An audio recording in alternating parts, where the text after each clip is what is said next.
Hello students, good morning to all of you. Welcome to my channel Ritu NCERT classes. Friends, आप लोगों को हमारे चैनल पर जूनियर सुपर टेट और यूपी टेट की प्रिपरेशन करवाया जाना शुरू किया गया, जिसमें से कल हम लोगों ने सजीवों का वर्गीकरण पढ़ा था और आज हम लोग इसी टॉपिक से रिलेटेड कुछ इंपॉर्टेंट क्वेश्चंस को सॉल्व करने वाले हैं। तो आइए शुरू करते हैं। वीडियो को शुरू करने से पहले आप लोगों से मेरा छोटा सा रिक्वेस्ट है, जिन लोगों ने हमारे चैनल को लाइक और सब्सक्राइब नहीं किया वो लोग प्लीज लाइक और सब्सक्राइब कर दीजिएगा। ठीक, तो देखते हैं आज हमारा फर्स्ट क्वेश्चन कौन सा है। 5 जगत प्रणाली में बैक्टीरिया और बीजीय को सम्मिलित किया गया है।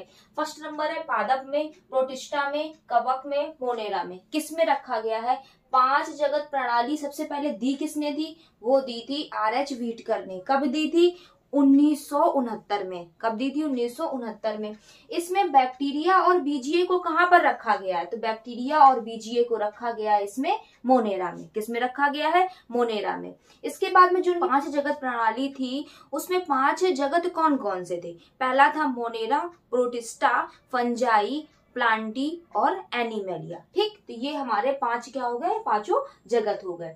इसके बाद में सेकेंड नंबर है कि सभी जीवों को आप किस जगत में रखेंगे जो सेल वॉल के साथ बहुकोशिकीय हो और सुकेंद्रीय हो। मतलब सुकेंद्रीय का मतलब क्या है कि यूकैरियोटिक हो, यूकैरियोटिक हो, बहुकोशिकीय हो और उसके साथ में सेल वॉल भी हो। तो वो ऑप्शन कौन से है? Protista, Plantae, Monera, animalia. तो इसमें हमारा सही कौन सा होगा? वो सही होगा प्लांटी, क्योंकि सेल वॉल जो होती है वो प्लांटी जो हमारा किंगडम है उसी में पाई जाती है। क्या? Cell wall. और कैसा होना चाहिए? बहुकोशिकीय होना चाहिए और सुकेंद्रीय मतलब यूकैरियोटिक होना चाहिए। तो वो कौन है? किस में रखे जाएंगे? प्लांटी में। इसके बाद आप उस जीव को किस जगत में रखेंगे जो एक कोशिकीय, यूकैरियोटिक, सुकेंद्रीय और प्रकाश संश्लेषी हो या जिसमें प्रकाश संश्लेषण हो। कैसे हो? एक कोशिकीय हो, यूकैरियोटिक हो और सुकेंद्रीय मतलब क्या होता है? यूकैरियोटिक। और प्रकाश संश्लेषी मतलब जो प्रकाश संश्लेषण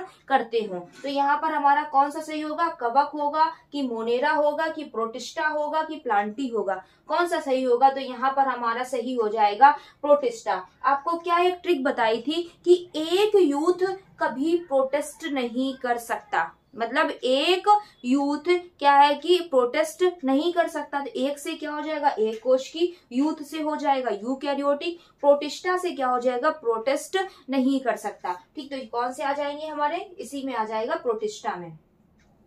इसके बाद हमारा कौन सा है? 5 जगत प्रणाली का मुख्य आधार क्या है? 5 जगत प्रणाली का मुख्य आधार क्या था?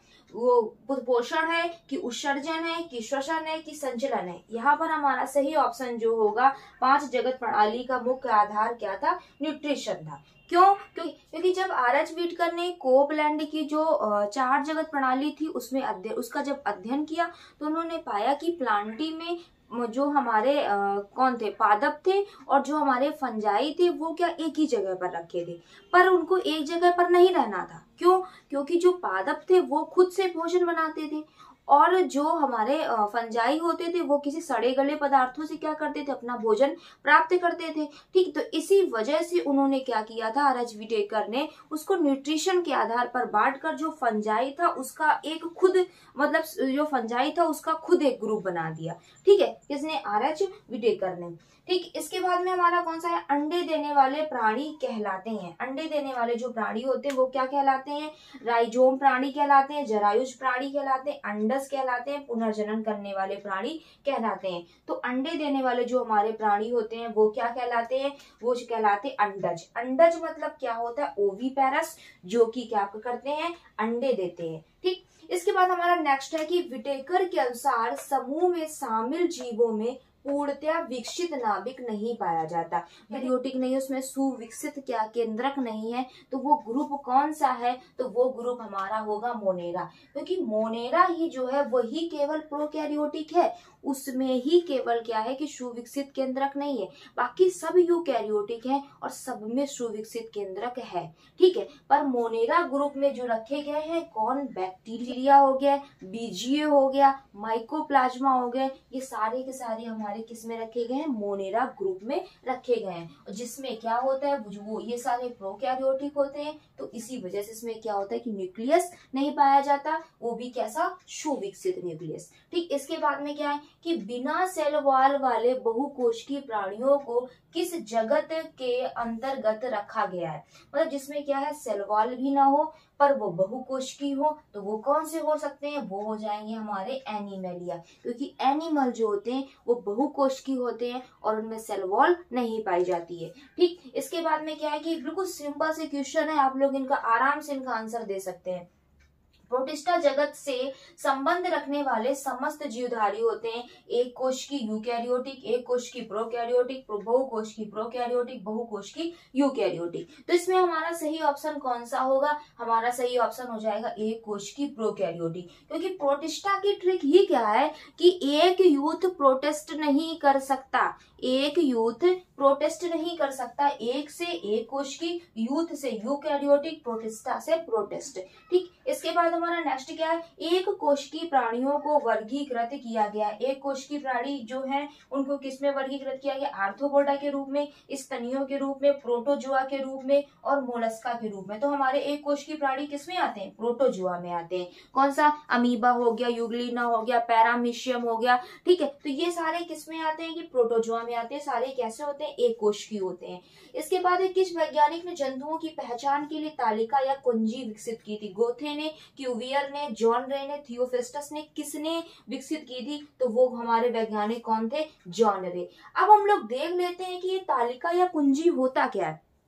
तालिका या कुंजी जो होती है एक कंप्यूटर की डिवाइस होती है। क्या होती है, एक कंप्यूटरेटेड ये डिवाइस होती है। इसके द्वारा जो अननोन जीव होते हैं जिसको कोई नहीं जानता है, ठीक है, उनकी भी क्या की जाती है, जानकारी की जाती है। इसके द्वारा जो हमारी कुंजी है, कुंजी के द्वारा जो अननोन जीव होते हैं उनकी भी जानकारी की जाती है। ठीक, किसके द्वारा, कुंजी के द्वारा। अब कौन आया, क्लेमाइडोमोनास इसमें से किस जगत से संबंधित है, प्लांटी से, फंजाई से, प्रोटिस्टा से, मोनेरा से। तो क्लेमाइडोमोनास होता कैसा, देखो सबसे पहले है तो ये शैवाल। शैवाल जो होते हैं उनमें होता क्या, वो सारे शैवाल यूकैरियोटिक होते हैं। क्यों, क्योंकि उसमें क्लोरोप्लास्ट पाया जाता है, अपना भोजन बना सकते हैं। तो हम इसको कहते हैं कि जो शैवाल होते हैं वो हमारे प्लांटी ग्रुप में रखे जाते हैं, प्लांटी ग्रुप में रखे जाते हैं। पर जो एक कोशिकीय शैवाल होते हैं उनको हम लोगों ने किस ग्रुप में रखा है, एक कोशिकीय शैवालों को प्रोटिस्टा ग्रुप में रखा गया है। किस में रखा गया है, एक कोशिकीय शैवालों को किस ग्रुप में रखा गया है, प्रोटिस्टा ग्रुप में। ठीक, क्योंकि एक कोशिकीय होंगे और कैसे होंगे, यूकैरियोटिक होंगे। ठीक, इसके बाद में क्या है, कैवेलियर स्मिथ ने जीवों को कितने डोमेन और कितने जगत में बांटा है। कैवेलियर स्मिथ ने जीवों को कितने डोमेन और कितने जगत। सबसे पहले देखते हैं कि डोमेन क्या होता है। जो डोमेन होता है, जब हम क्या करते हैं कि फैमिलीज के नाम लिखते हैं तो सबसे पहले ऊपर से एक सीरियल सा बना, kingdom, phylum, class, order, family, genus और स्पीसीज। तो तभी तो कहा गया है कि वर्गीकरण की जो सबसे बड़ी इकाई होती है वो कौन होती है, डोमेन। और वर्गीकरण की जो सबसे छोटी इकाई होती है वो होती है स्पीसीज। तो वही है ये डोमेन। डोमेन जो होता है वो किंगडम से बड़ा होता है। मतलब किंगडम मिलके किसको बनाते हैं, डोमेन को बनाते हैं। तो जो हमारे कैवेलियर स्मिथ थे, इन्होंने क्या किया था कि दो डोमेन दिए थे, एक प्रोकैरियोटा बोला और दूसरे को यूकैरियोटा बोला। और जो प्रोकैरियोटा में जो किंगडम रखा वो कौन सा था, वो बैक्टीरिया रखा। ठीक है, और जो यूकैरियोटा था उसमें फंजाई, एनिमेलिया, प्रोटोजुआ, प्लांटी और कॉमिस्ट्रा को रखा। इसके बाद में क्या है कि 6 जगत प्रणाली किसने दी, और इसमें डोमेन और किंगडम क्या दे, तो जो 6 जगत प्रणाली थी वो किसने दी थी, वो कार्ल वूज ने दी थी। 6 जगत प्रणाली किसने दी, कार्ल वूज ने दी। हाँ, एक बात और याद रखिएगा, अगर आपसे पूछा जाए कि 8 जगत प्रणाली किसने दी, 8 जगत प्रणाली किसने दी, तो वो होंगे हमारे कैवेलियर स्मिथ। 8 जगत प्रणाली किसने दी, तो कैवेलियर स्मिथ ने। और 6 जगत प्रणाली किसने दी, कार्ल वूज ने। और कार्ल वूज ने कितने डोमेन दिए, 3 डोमेन दिए, एक आर्की दिया, एक बैक्टीरिया दिया और एक जो है वो यूकैरिया दिया। ठीक है, तो इन्होंने आर्की में कितने किंगडम्स, आर्की में जो किंगडम रखा उसका नाम था आर्की बैक्टीरिया, और बैक्टीरिया में जो रखा वो क्या था, यू बैक्टीरिया, और जो ये यूकैरिया में प्रोटिस्टा, फंजाई, प्लांटी और एनिमेलिया को रखा। तो यहाँ पर देखो 6 किंगडम है, 1 2 3 4 5 6 और डोमेन कितने हैं, ये 3 है। यहाँ पर डोमेन कितने हैं, 2 प्रोकैरियोटा और यूकैरियोटा। और यहाँ पर जो जगत है वो कितने हैं, 6, bacteria, fungi, animalia, protozoa, Plantae और कोमिस्ट्रा। ठीक है, तो इसके बाद में इसको लर्न कैसे करेंगे, जैसे आर्की लिखा है, नीचे बैक्टीरिया है, तो इन दोनों को ऐड करके यहाँ पर रख देंगे आर्की बैक्टीरिया। और जहां बैक्टीरिया लिखा है यहाँ पर क्या लिख देंगे, यू बैक्टीरिया। और जो यूकैरिया है इसमें क्या हो जाएगा, प्रोटिस्टा, तो वो तो हमारे आरएच विटेकर से मैच हो गया। प्रोटिस्टा, फंजाई, प्लांटी, एनिमेलिया, उन्हीं से मैच हो गया। यहाँ से केवल हटा क्या है, प्रोटिस्टा, फंजाई, प्लांटी, एनिमेलिया, यहाँ से हटा है केवल मोनेरा। क्या हटा है, मोनेरा। मोनेरा में ही तो बैक्टीरिया रखे हुए थे, तो इन्होंने क्या किया था, बैक्टीरिया को ही 2 भागों में बांट दिया था, एक आर्की बैक्टीरिया कर दिया था और एक यू बैक्टीरिया कर दिया था। ठीक, तो ये एक आर्की में आ गया, एक यू में आ गया। ठीक है, ठीक है।